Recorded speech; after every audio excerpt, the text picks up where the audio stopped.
Well, I'm not sure we're going to find an E or a B in here.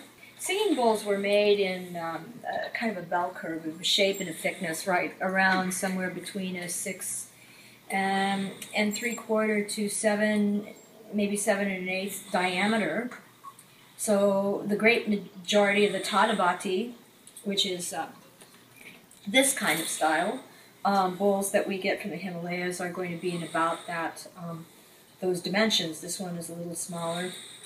Some of them are a little smaller, some of them are a little larger, but by and large, they're all right around within there, so they create about the same tones.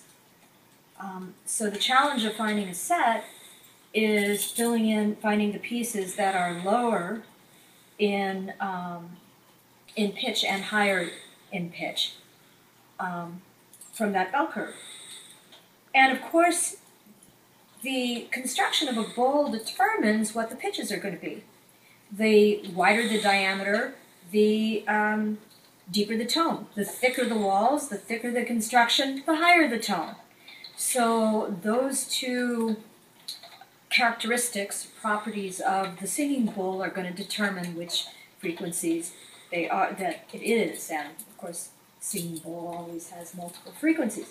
So I've looked in my set area. This is my set area. I have a keyboard there so that if I have, I'm just doing something on the fly and I want to see how close it is, I can double check my own ear. But all of these are bowls that are, certain frequencies that are close to concert pitch or close to clean quarter tones or pentatonic tones that either on the fundamental or on the rim that we keep just to have around for occasions such as these.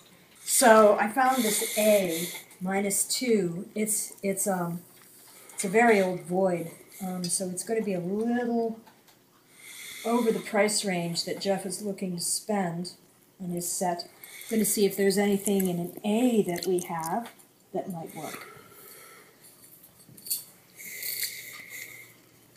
And they would be right about here.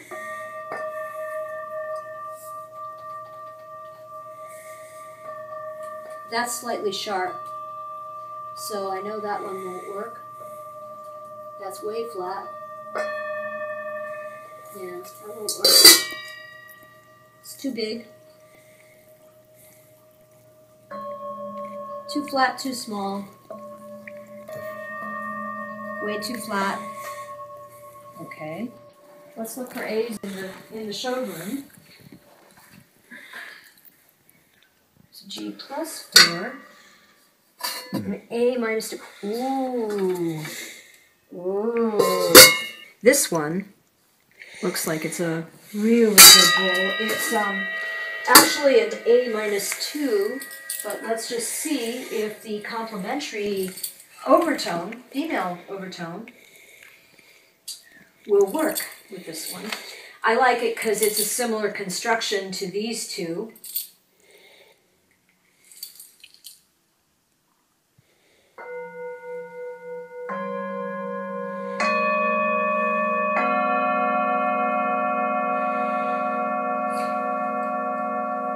Now I kind of felt like it was too flat. How did you feel about that?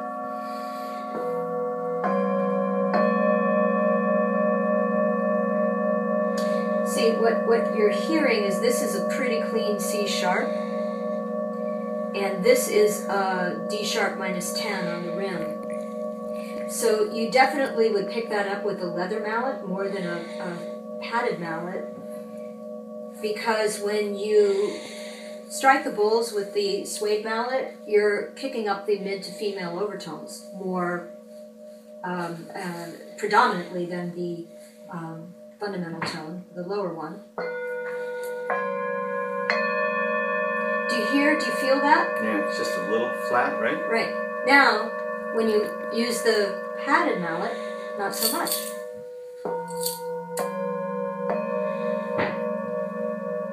Do you hear what a difference the mallets make? Yeah.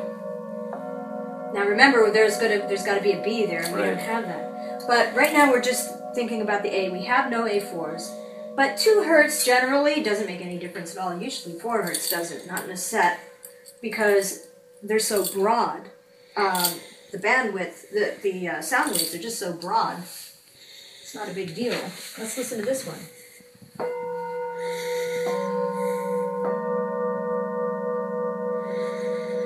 A little better, huh?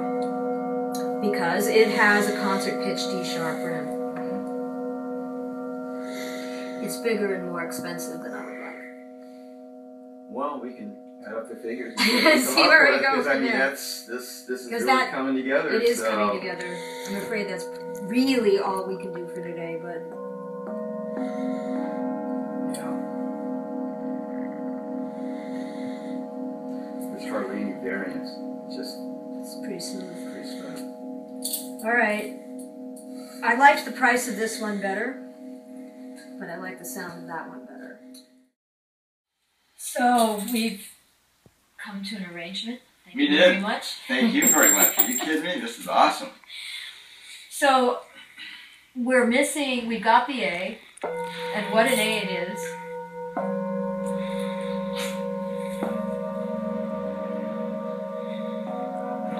So that's where we need the B, right there.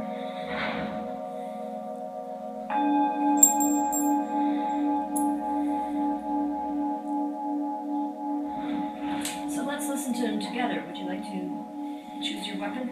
Sure. I'll take this one. It's the leather, right? Right. Okay. So they're on this shelf paper because the shelf paper is like a rubberized shelf paper you can get really cheaply from Target. Keeps the balls fast while you're pressing against them to produce the fundamental tone.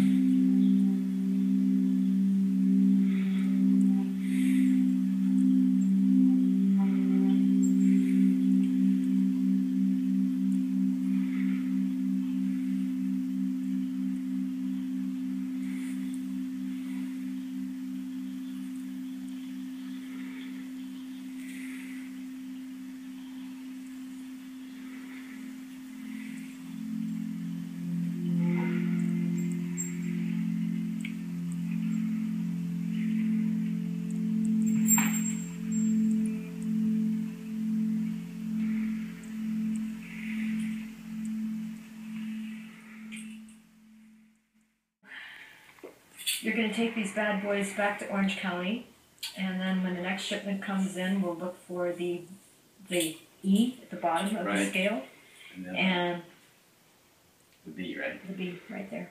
Okay. Yeah, this is. I don't know if you can see this, but there's some markings in here that are just fantastic. We found the A we found was actually such an old void bowl that we didn't even know it was a void bowl. I had to look at it under bright light with a magnifying glass to see any trace of the little circles that went around the dots out here. People familiar with our site, this is one of the rarer types of bowls. We call them void markings, but basically they're dots within circles. And you can kind of see them very faintly in a couple of the places. So this set ranges from the 17th to the 19th century in age, and there's only a 2 Hz spread in pitch on the fundamentals. So it's a pretty tight set, and it'll go with his crystal bowls. He has some crystal bowls at home, so that sort of anchored us to concert pitch. Because if we'd given him quarter tones, he would have been miserable. I'm excited about taking him to. I teach yoga. I'm really excited about taking him to my class and doing some restorative work with my students and singing these bowls and giving them 17th or 18th century sounds. I think it's awesome. That people heard generations ago. Generations ago, yeah. That's probably what attracted me most about coming to you, was that I could get some authentic antique bowls that have been played for centuries. It's very cool. Thank you. Thank you.